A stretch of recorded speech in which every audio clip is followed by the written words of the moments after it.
ചെറിയ മുടക്കിൽ നല്ല അടിപൊളി ഇയോണല്ലേ? എങ്ങനെ മോഡൽ ഉണ്ട്? 2017 വണ്ടി. മാഗ്നാണ്. മാഗ്ന എത്ര കൊടുക്കാം? ഇത് 2.45. 2.45 കൊടുക്കാം. മാക്സിമം ലോൺ കയറി കൊടുക്കാം. മാക്സിമം ലോൺ കയറ്റി. ഓക്കെ. ഹോണ്ട ജാസ് ഉണ്ടല്ലോ?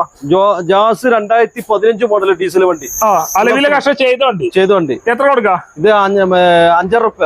5 റുപ്യ എന്തായാലും കുറച്ച് കൊടുക്കാം. അതേമാതിരി അടിപൊളി ZS ഉണ്ടല്ലോ? ZS 2008 പുതിയ പേപ്പർ എടുത്ത വണ്ടി.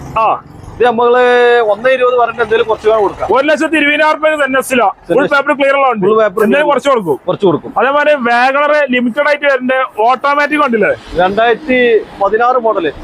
ലിമിറ്റഡ് എഡിഷൻ വണ്ടി. 50,000 കിലോമീറ്റർ ഓടിയത്. ഓക്കെ. ഇത് 4.20. 4,20,000 കൊടുക്കാം. മാക്സിമം ലോണും കയറ്റി കൊടുക്കാം. മാക്സിമം ലോണും കിട്ടും. ഓക്കെ. അതേപോലെ എല്ലാം അടിപൊളി മാരുതി ഉണ്ടല്ലോ? മാരുതി മറ്റേ 2007 പുതിയ പേപ്പർ എടുത്ത വണ്ടി. 65 റുപ്യ. 65,000 റുപ്യക്ക് ഫുൾ പേപ്പർ ക്ലിയർ വണ്ടി കൊടുക്കാം. MPFI കൊടുക്കാം. അതേമാതിരി അൾട്ടോണൂർ ആണ്. അൾട്ടോണൂർ 2017